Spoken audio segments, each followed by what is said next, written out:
Hello అండి. ఇది శుక్రవారం రోజు సాయంత్రం తీసిన వీడియో.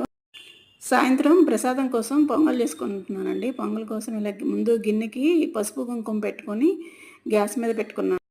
మా ఇంట్లో స్వీట్ పెద్దగా ఎక్కువ ఎవరు తినరండి. అందులోని పొంగలి. అందుకని ఒక చిన్న టీ గ్లాస్ మాత్రమే బియ్యం తీసుకున్నాను. అవి కడిగి నానబెట్టుకొని ఉంచుకున్నాను. ఇప్పుడు ఈ నానబెట్టుకున్న బియ్యాన్ని గిన్నెలో వేసుకొని కొంచెం వాటర్ పోసుకున్నాను సరిపడా. ఇది మంట సిమ్‌లో పెట్టుకొని అది ఉడికేలోపు మిగిలిన పనులు చేసుకుంటూ ఉన్నాను. ఈ పొంగల్‌కైతే నాకు పెద్ద స్టోరీనే ఉందండి. నేను సంక్రాంతి రోజు పుట్టానంట. సంక్రాంతి రోజు మా అమ్మ పొంగల్ పెట్టుకొని ఇంక తిందాం అనుకునేలోపు నొప్పులొచ్చేసి నేను పుట్టానంట. అప్పటినుంచి నాకు ఎందుకో అప్పుడు తినకుండా పుట్టాననో ఏమో కానీ నాకెప్పుడు పొంగలంటే బాగా ఇష్టము. ఇంట్లో ఎవరు తినపోయినా నేనైనా కొంచెం చేసుకుంటాను. వింటే ఇలాంటి స్టోరీస్ కూడా ఉంటాయా అనిపిస్తుంది గదా మీకు. ఇంకా ఈ పొంగల్ ఉడికేలోపు పూజ సామాను అవి శుభ్రంగా నీట్‌గా పీతాంబరి పౌడరు, విమ్ లిక్విడ్ 2 యేసుకొని కడిగి పెట్టుకున్నాను. ఈ పొంగల్‌కి నేను కొత్త బియ్యం వాడాను కదండీ! అది ఉడకడానికి కొంచెం టైం పడుతుంది. సిమ్‌లో పెట్టాను. తర్వాత కొంచెం మెత్తబడిన తర్వాత ఇలా కాచి చల్లార్చిన పాలు అందులో వేసుకున్నాను. ఈలోపు శుక్రవారం సాయంత్రం గదా! అమ్మవారికి పిండి దీపాలు పెట్టుకొని పూజ చేసుకుందామని కొంచెం పిండి తీసుకొని పిండి దీపాలు తయారు చేసుకున్నాను. ఇంకా దంచిన బెల్లాన్ని పొంగల్ కొంచెం మెత్తగా ఉడికిన తర్వాత పొంగల్ గిన్నెలో వేశాను. ఇంకోవైపు ఈ పొంగల్‌కి తినడానికి పప్పు కుక్కర్‌లో పెట్టుకున్నానండి. పప్పు కూడా ఉడుకుతుంది. మీలో కూడా నాలాగే పొంగలంటే ఇష్టపడే వాళ్ళున్నారా? ఉంటే కామెంట్ చేయండి.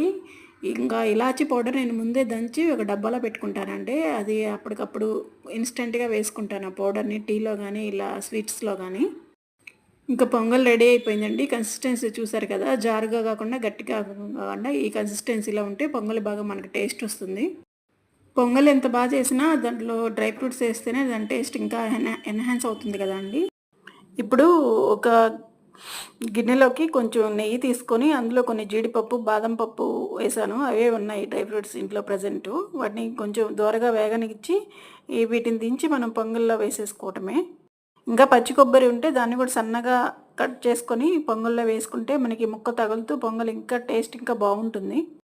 ఇంకా పొంగల్ రెడీ అయిపోయిన తర్వాత పటాలకన్నిటికీ పూలు పెట్టుకున్నాను. ఈలోపు పొంగలి కొంచెం గట్టిపడింది. ఒకవైపు ఈ పని చేసుకుంటూనే టీవీలో లలిత సహస్రనామం పెట్టుకొని వింటూ ఉన్నాను. చూస్తున్నారు కదండి, ఈ విధంగా పిండి దీపాలని ఆవు నెయ్యితో పెట్టుకున్నాను. తర్వాత కనకదార స్తోత్రం, అష్టలక్ష్మి స్తోత్రం చదువుకొని పూజ ముగించుకున్నాను.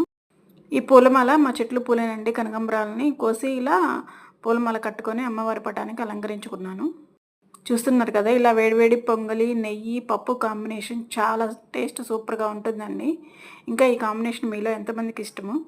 ఇటువంటి మరిన్ని మంచి వీడియోల కోసం ఛానల్ సబ్స్క్రైబ్ చేసుకోండి please. Thank you for watching.